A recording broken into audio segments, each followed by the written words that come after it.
Dalam damai sejahtera Tuhan, ambillah Alkitab dan catatan.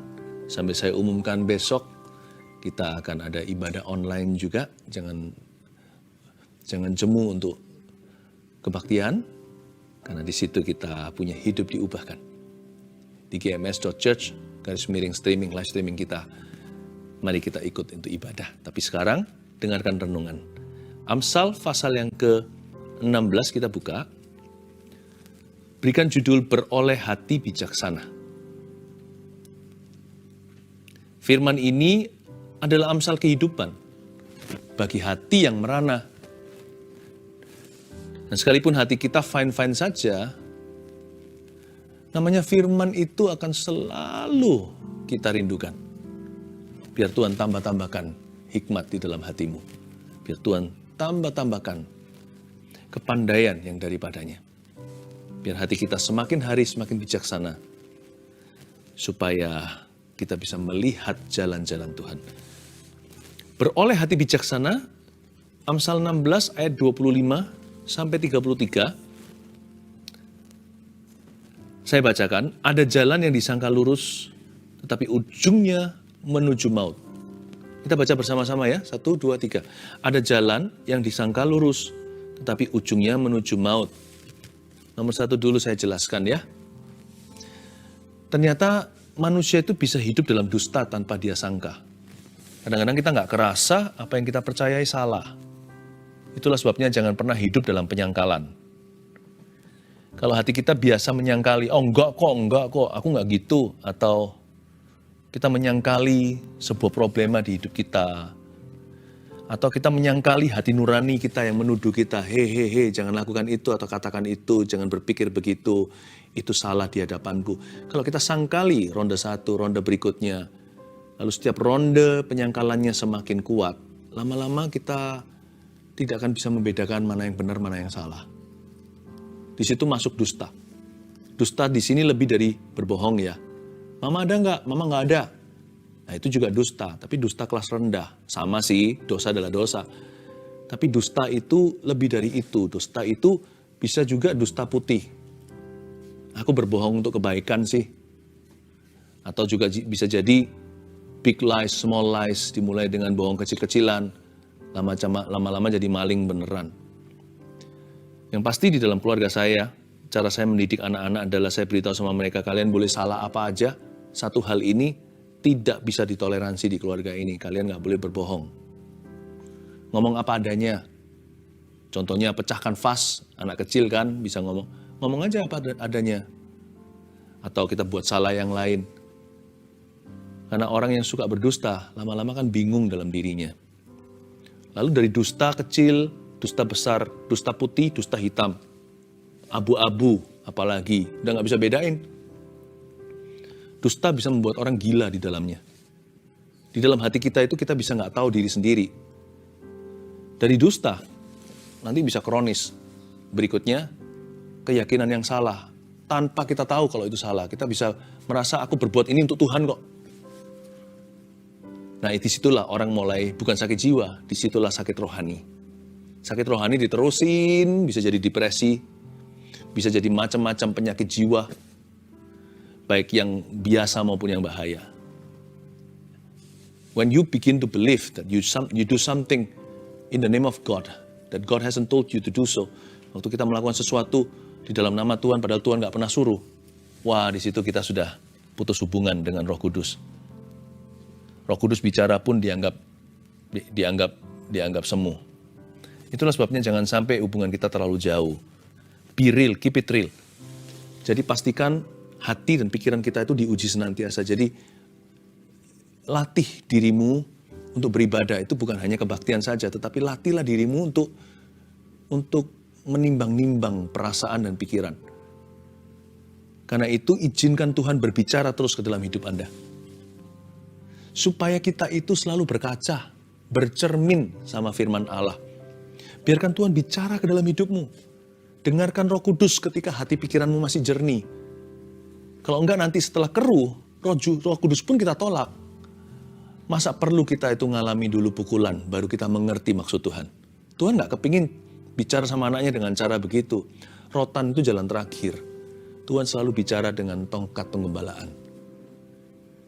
Tuhan itu selalu bicara itu lewat hubungan. Tapi kalau terpaksa ya lewat kejadian, bahkan hukuman. Keep it real. Keep your heart real. Pastikan hati Anda itu real gitu. Izinkan Tuhan bicara dalam hidupmu. Izinkan manusia untuk berbicara ke dalam hidup Anda. Maksudnya manusia bicara ke dalam hidup Anda itu apa ya? Pilih-pilih sih. Kalau kita izinkan semua orang bicara sama kita, dengarkan semua opini, lama-lama nanti di kitab Amsal juga katakan, bisa-bisa kita dengar pegawai kita mengutuki kita. Bisa-bisa kita dengar, Alkitab mengatakan, setiap orang itu kalau orang-orang yang kita tidak duga akan mencerca. You don't have to listen to everyone, apalagi kalau nasihat mereka adalah nasihat orang fasik.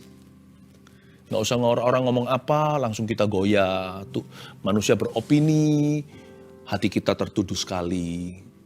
Jadi orang yang ombang-ambing tidak punya prinsip, gampang sekali untuk goyah, gampang sekali untuk bimbang. Bukan ya?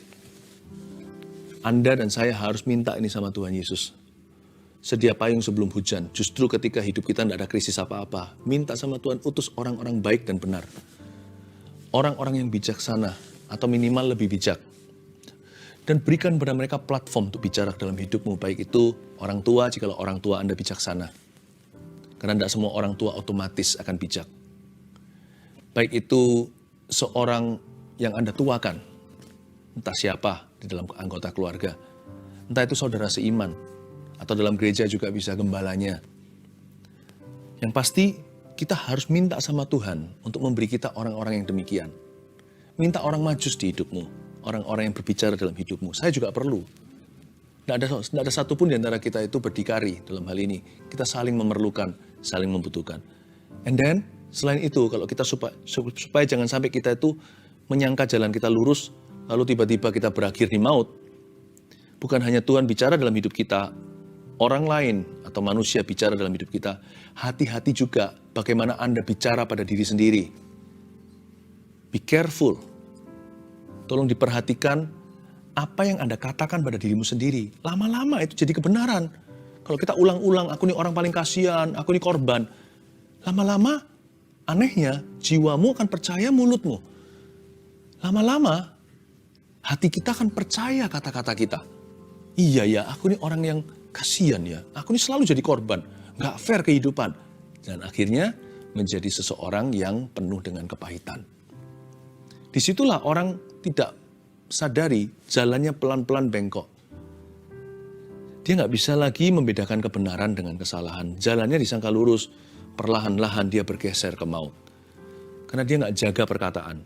Sebab apa yang dia ucapkan, telinga sendiri mendengarnya. Jiwanya pelan-pelan percaya. Kalau Anda dengungkan dan ulang-ulang selama bertahun-tahun, bahkan berbulan-bulan, bahkan bisa jadi berhari-hari, coba ucapkan kata-kata yang sangat-sangat pesimis dan negatif. Jiwa Anda akan depres. Anda akan mengalami depresi. Ada jalan disangka orang lurus, tetapi ujungnya menuju maut. Biar Tuhan bicara ya dalam hidup Anda. Dan minta Tuhan kirim orang-orang yang tepat untuk bicara dalam hidupmu. Dan hati-hati gunakan mulut sendiri. Ayat 26, rasa lapar bekerja untuk seorang pekerja. Karena mulutnya memaksa dia. Ini realistis. Saya suka Amsal. Amsal itu sangat praktis. Gara-gara lapar nih, seorang pekerja jadi termotivasi untuk banting tulang. Karena mulutnya memaksa dia. Dan inilah berkat masa susah.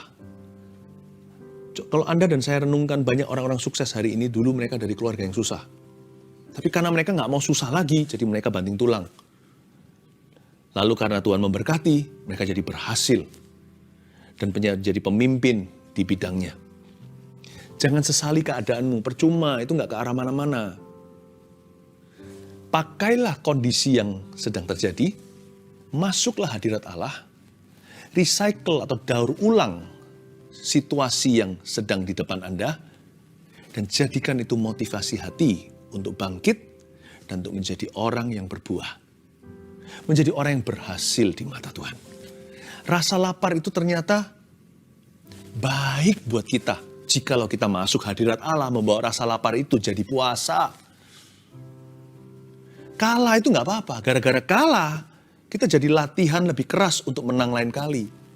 Gara-gara gagal, maka kita akan sungguh-sungguh untuk berhasil di ujian yang kemudian. Bahkan kalau kita direndahkan, dipermalukan, itu nggak apa-apa.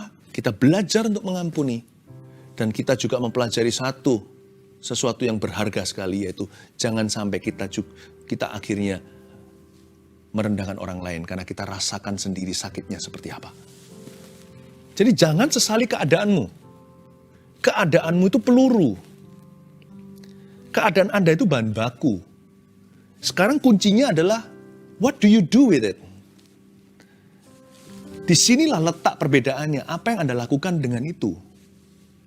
Kalau rasa lapar membuat orang jadi mengeluh, lalu dia minta-minta, lalu dia akhirnya benar-benar kelaparan, lalu mati karenanya. Wah, itu celaka.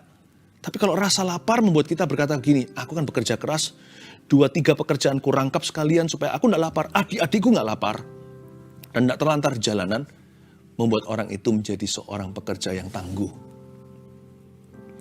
Jadi kondisi Anda itu, Alkitab ajarkan bahwa masuk ke hadirat Allah. Doakanlah. Dan minta Tuhan untuk memutarbalikkan, bukan keadaan, memutarbalikkan kondisi itu sebagai motivasi agar Anda bangkit, berbuah dan berhasil. Saya berdoa ya di dalam nama Yesus.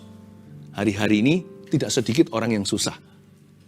Tapi saya berdoa yang ikut saat teduh jemaat terkasih ini, justru kesusahan Anda itu, Tuhan akan bekerja sama di dalamnya untuk mendatangkan kebaikan bagi masa depanmu.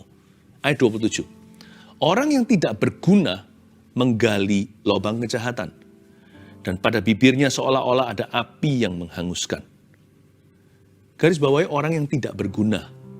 Dia hanya menggali lubang kejahatan. Ini orang yang menganggur. Sukanya cari-cari kesalahan. Menggali lubang kejahatan kan menjebak orang, mencampuri urusan orang lain. Lalu pada bibirnya seolah-olah ada api yang menghanguskan. Karena jiwanya nganggur, karena kehidupannya tidak berbuah, maka dia menjadikan dirinya nggak berguna. Semakin tidak berguna, semakin berkurang juga bobot kualitas perkataannya. Sehingga bibirnya punya hobi baru, yaitu menghanguskan orang lain dan membunuh karakter sesamanya. Jangan jadi orang begini. Sebenarnya kalau ada orang jahat mulut, itu bukan mulutnya yang jahat. Kalau Anda sungguh-sungguh selidiki, kita betul-betul telusuri kenapa ya kadang-kadang kita itu mulutnya tidak bisa dikekang. Itu karena kita nggak punya kerjaan. Jadi cari-cari.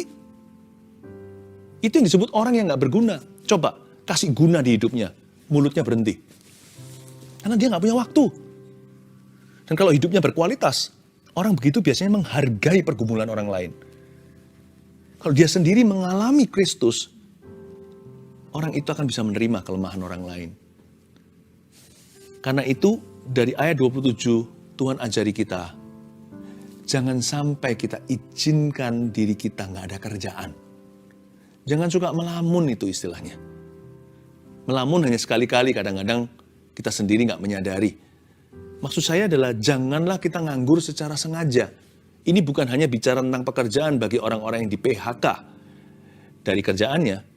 Tetaplah cari kesibukan-kesibukan yang berguna. Bahkan kalau Anda di PHK, carilah pekerjaan yang baru. Lamar sana-sini, cari tahu. Dan kalau belum ada pekerjaan baru, kerjakan apa yang ada di depanmu. Bantu orang lain, siapa tahu. Dengan Anda membantu dan melakukan kebaikan pada sesamamu, justru itu yang menuntunmu pada berkat-berkatmu. Carilah dahulu kerajaan sorga. Nanti akan ditambahkan kepadamu. Anda tidak akan pernah tahu. Saya jadi ingat cerita di Perjanjian Lama. Daud mau kejar orang-orang yang telah mengambil istri dan anak-anak daripada Daud dan orang-orang yang bersama dengan dia. Pergi ke sana, lihat ada satu orang yang sedang tergeletak, sudah hampir mati. Padahal dia sedang punya misi. Misinya ini antara hidup dengan mati. Dia harus merebut kembali keluarga yang diculik. Tapi Daud bisa sempet-sempetin, kasih minum, kasih obat orang itu. Siapa sangka ternyata itulah jalannya kepada orang-orang yang dia ingin temukan.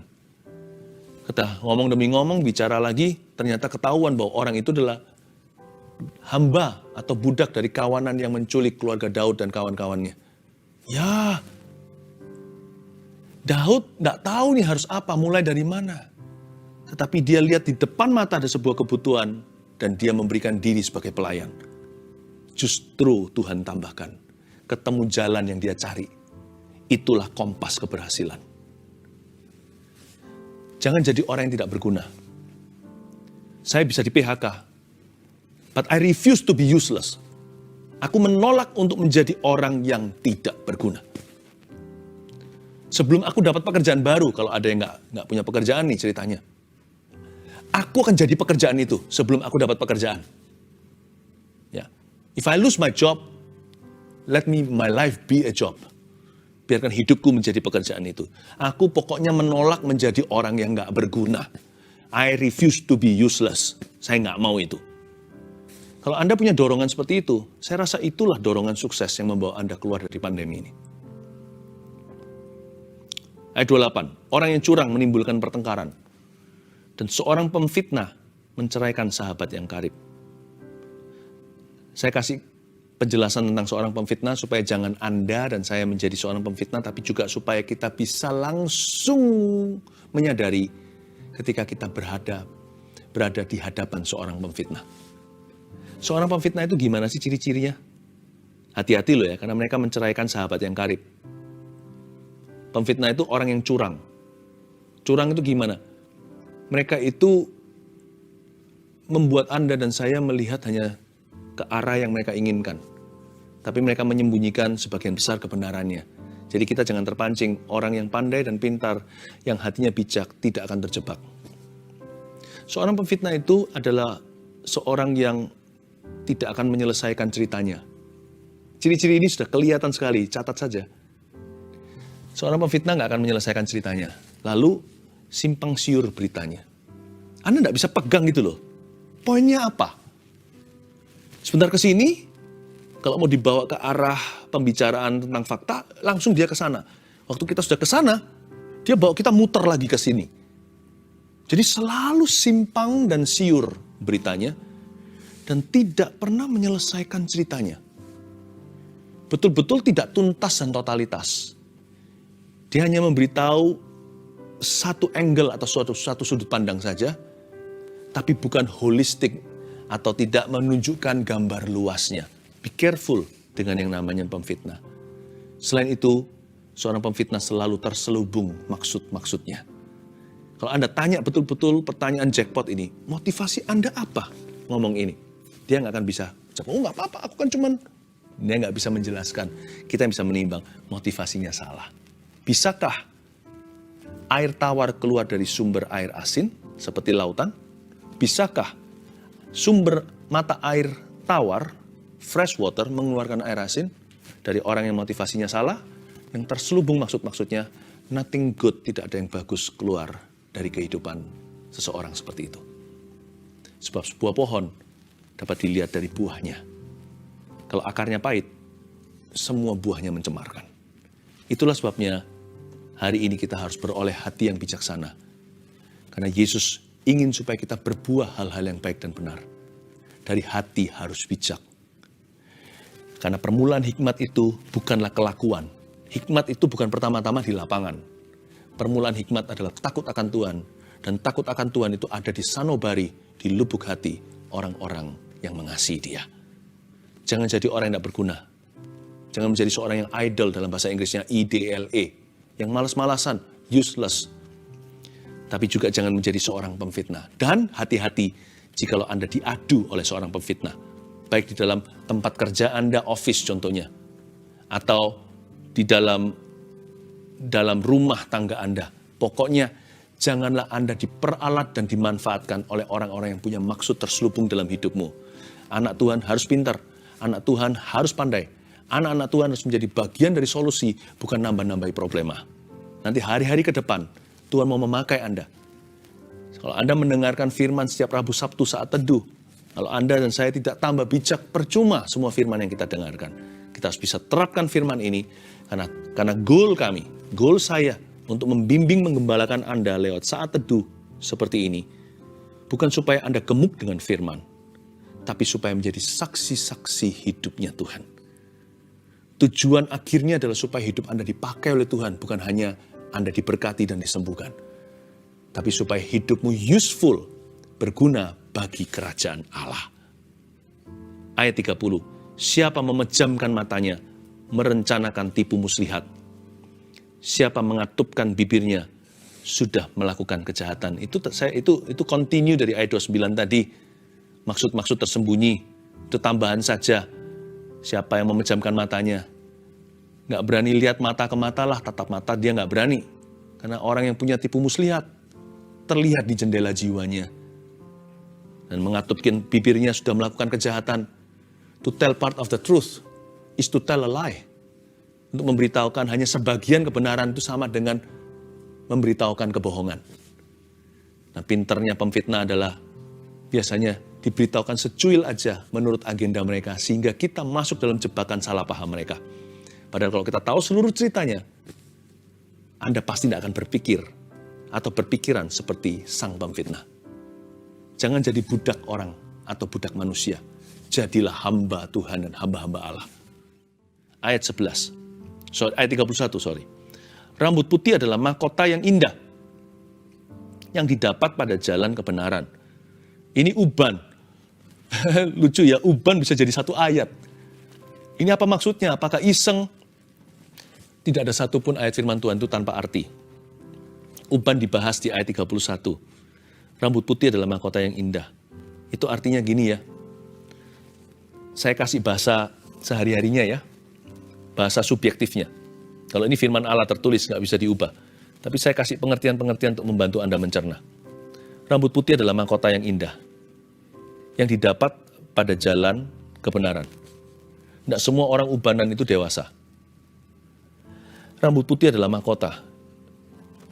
Mahkota yang indah itu artinya, kalau ada di antara kita yang sudah di atas 40, ini bahasa subjektifnya. Berarti Anda semakin tidak berhak untuk menyia-nyiakan kehidupan. Jangan sia-siakan hatimu. Jangan tercuri damai sejahteranya. Jangan asal percaya. Jangan iseng hidupnya. Jangan buang-buang waktu, buang-buang energi, buang-buang pikiran untuk sesuatu yang tidak perlu. Karena orang yang sudah di atas umur 40, sebenarnya hidupnya sudah semakin dekat dengan gerbang sorga atau gerbang neraka. Itulah sebabnya rambut putih adalah mahkota yang indah. Pastikan Anda royalti.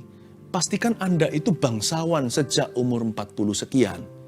Saya nggak berkata kalau yang di bawah 40 boleh sia-siakan hidup, lebih baik mencuri start. Apalagi yang sudah 40 ke atas. Yang ubanan itu sudah dekat sekali untuk ketemu sama Tuhan. Sama sekali bukan berarti yang mati hanya yang tua. Berapa banyak orang yang masih muda meninggal dunia. Anak kecil bahkan bayi. Jam kehidupan diputar sekali, nggak tahu kapan berhenti. I know that, saya ngerti. Tapi apalagi kita yang 40 harus tahu diri. Bahwa kita sekarang ini harus royalti. Hidup kita itu dihitung. Sudah hari per hari. Jikalau orang sebelum umur 40 itu hidupnya terkesan lama, kita ini sudah hitungan detik. Kalau sesuai dengan waktu sorga. Jangan sia-sia. Jangan sia-sia. Ayat ini mengingatkan kita, kalau yang sudah umurnya 40 sekian belum bertobat, bertobatlah. Yang belum dibaptis, dibaptislah. Yang belum baca Alkitab sekali aja nggak pernah. Oh, pastor, apakah saya baca Alkitab sekali Kejadian Wahyu baru masuk surga? Enggak. Penyamun di samping kayu salib Yesus itu kan nggak pernah baca Alkitab. Tapi karena dia percaya, dia tetap diselamatkan. Tapi kalau Anda dan saya punya kesempatan, kita nggak baca. Kan kita banyak sia-siakan waktu kita. Kalau belum pernah, ayo cepat dibaca, udah umur 40 sekian. Dan yang di sini yang masih umur 40 masih pikirannya seringkali syarat dosa. Ingat ya, kita sudah dekat dengan gerbang. Meskipun kita bisa hidup sampai umur 80 pun, 90, bahkan 100, tetap sudah dekat. Ya, yang muda juga, jangan mau kalah. Yang before 30, ayo lari. Ayat ini mengingatkan kita bahwa hidup itu fleeting atau sementara. Hidup itu punya sayap, sebentar lagi terbang. Ayat 32, orang yang sabar melebihi seorang pahlawan. Orang yang menguasai dirinya melebihi orang yang merebut kota. Wah, ini hero didefinisikan dalam Alkitab beda sekali dengan yang di dunia. Yang sekarang ada banyak sekali film-film superhero segala. Ternyata orang yang sabar itu lebih gagah dari seorang pahlawan. Kok bisa ya? Orang yang menguasai dirinya itu melebihi orang yang merebut kota.